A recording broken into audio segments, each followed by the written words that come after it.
Hello à toutes et à tous, je suis vraiment ravie de vous retrouver aujourd'hui pour une nouvelle vidéo autour du chou kale. Donc 3 façons de le préparer, vous allez voir, donc sous forme de smoothie, un pesto de kale et une salade d'hiver. Donc on va commencer par la première recette qui est le smoothie, donc un smoothie plutôt vert puisqu'on utilise du chou kale. Vous versez d'abord 300 ml d'eau de coco dans un blender ou un robot. Ensuite vous allez ajouter une poire que vous allez couper en morceaux assez grossiers. Vous ajoutez ensuite une poignée de chou kale, donc vous veillez à bien enlever la nervure centrale des feuilles et vous mettez du coup les petits morceaux de chou.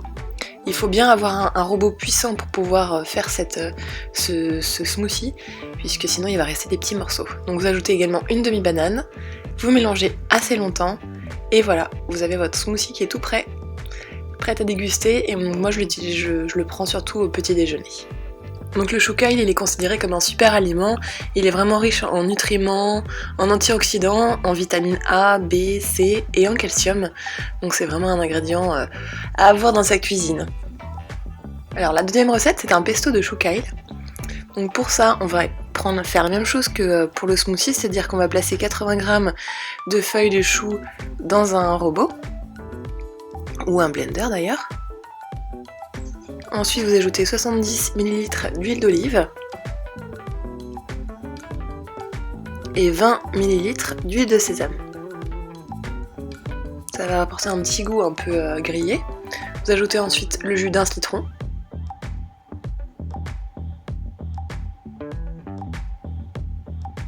Une petite gousse d'ail, moi je vous conseille vraiment de pas mettre trop d'ail non plus pour que ça soit trop fort, et 60 g de noix. Donc vous mixez le tout, et voilà, vous obtenez un pesto de chou kale. Vous allez assaisonner ce pesto, et puis vous pouvez le servir avec des pâtes par exemple, ou sur du pain grillé au four, c'est super bon également.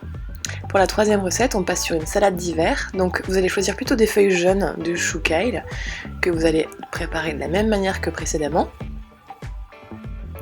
Ensuite, vous allez ajouter 2 cuillères à soupe d'huile d'olive. Et là, vous allez masser votre chou. Donc c'est assez particulier, mais ça va permettre d'attendrir les feuilles et d'éviter de vous démonter la mâchoire quand vous allez le déguster. Sinon, ça peut devenir un peu compliqué à mastiquer. Vous ajoutez ensuite un peu de chou rouge. Donc après, c'est selon les goûts de chacun. Donc c'est une salade qui peut correspondre à 2 ou 3 personnes. Et c'est vraiment des légumes qu'on trouve en ce moment qui sont de saison. On ajoute ensuite une poire que vous allez couper en morceaux, en gros dés.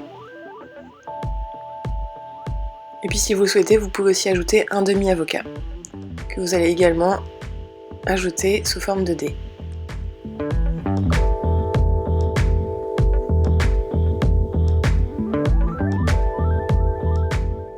On ajoute également un demi-oignon rouge que vous allez couper en fines lanières, et vous pouvez aussi ajouter une poignée de raisins secs que vous aurez préalablement fait gonfler dans de l'eau chaude pendant environ 15 minutes. Donc voilà, vous le mélangez, vous avez votre base pour votre salade.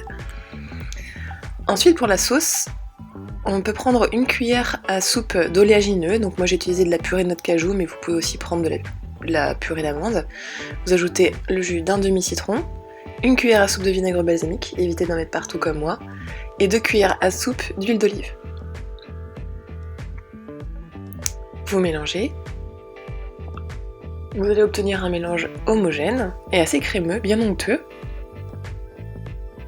Et pour moi il est trop onctueux, donc vous allez ajouter ensuite plutôt de l'eau, donc 3 cuillères à soupe d'eau et une pincée de fleur de sel. Vous mélangez encore, et c'est pareil, donc si vous trouvez que c'est encore trop épais, vous pouvez encore ajouter un petit peu d'eau.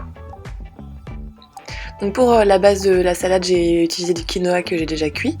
J'ajoute ensuite les légumes. J'ajoute un mélange de graines spéciales salade avec des graines de courge, des graines de sésame. Et puis ensuite, on nappe avec notre sauce. Et voilà, c'est prêt, vous pouvez vous régaler.